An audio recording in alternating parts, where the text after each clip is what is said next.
మంచిదే. మీరు సంక్షేమం చేయాలనుకుంటున్నారు. మీ మీ ప్రయత్నం అప్రిషియేట్ చేస్తున్నాం. ఎందుకంటే ఒక రాజకీయ పార్టీగా మేము కూడా మీరు ఇచ్చేటువంటి హామీలని మేము స్వాగతిస్తున్నాం.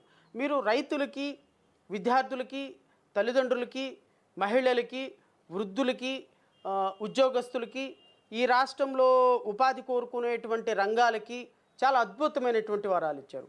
నేను అడుగుతున్న ముఖ్యమంత్రిగా మీరున్నప్పుడు 14 సంవత్సరాలు ముఖ్యమంత్రిగా మీరున్నప్పుడు, 2014 నుంచి 2019 వరకు ముఖ్యమంత్రిగా మీరున్నప్పుడు, ఈ రాష్ట్రానికి ఏం చేశారు అని చెప్పాల్సిన బాధ్యత మీ మీద ఉన్నదా? లేదా?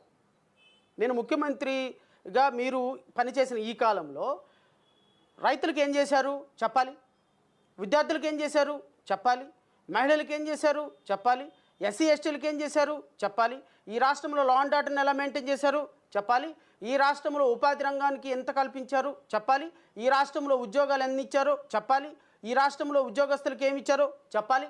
ఇవన్నీ చెప్పకుండా, ఈ రాష్ట్రానికి ఎంత ఇన్కమ్ జనరేట్ చేశారో చెప్పకుండా, ఎన్ని లక్షల కోట్లు అప్పు చేశారో చెప్పకుండా, ఏ విధంగా రేపొద్దున మీరు ఇచ్చినటువంటి హామీలు ప్రజలకి ఇప్పుడు మనం అందరం కూడా గగ్గోలు పెట్టాం. నిన్నటి దాకా 12 లక్షల కోట్ల రూపాయలు ఆంధ్రప్రదేశ్ రాష్ట్ర అప్పు ఉంది. ఒక సంవత్సరానికి 1,00,000 కోట్ల రూపాయలు వడ్డీయే కట్టాలి అని మనమే కదా మాట్లాడాం చంద్రబాబు నాయుడు గారు, మనమే కదా మాట్లాడింది పవన్ కళ్యాణ్ గారు.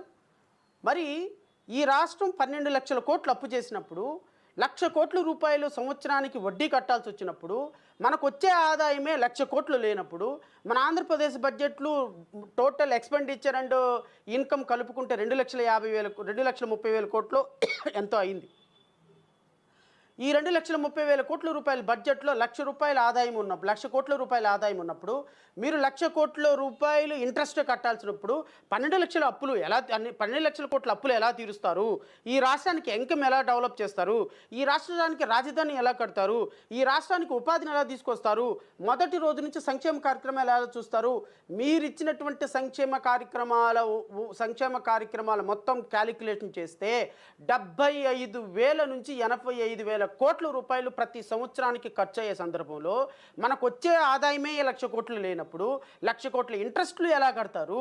80,000 కోట్ల రూపాయలతో సంక్షేమ కార్యక్రమాలు ఎలా నిర్వర్తిస్తారు? ఈ రాష్ట్రంలో ఆర్థికాభివృద్ధి కోసం ఉద్యోగస్తులకు జీతాలు ఎలా ఇస్తారు? ఈ రాష్ట్రంలో సంక్షేమ కార్యక్రమాల కోసం హాస్టల్ ఎలా నడుపుతారు? స్కాలర్షిప్లు ఎలా నడుపుతారు? రాష్ట్ర అడ్మినిస్ట్రేషన్ ఎలా నడుపుతారు చంద్రబాబు నాయుడు గారు? మీరు విజన్ డాక్యుమెంట్ రిలీజ్ చేయాల్సిన అవసరం లేదా? ఈ రాష్ట్రాన్ని ఎలా నడుపుతారని చెప్పాల్సినటువంటి బాధ్యత మీ మీద లేదా?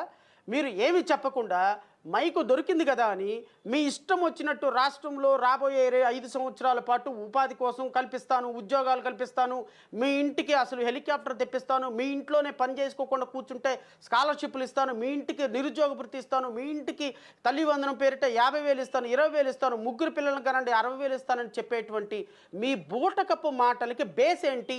ఈ రాష్ట్ర ప్రజలకు సమాధానం చెప్పాల్సిన బాధ్యత మీ మీద ఉన్నది అని నేనైతే డిమాండ్ చేస్తున్నాను.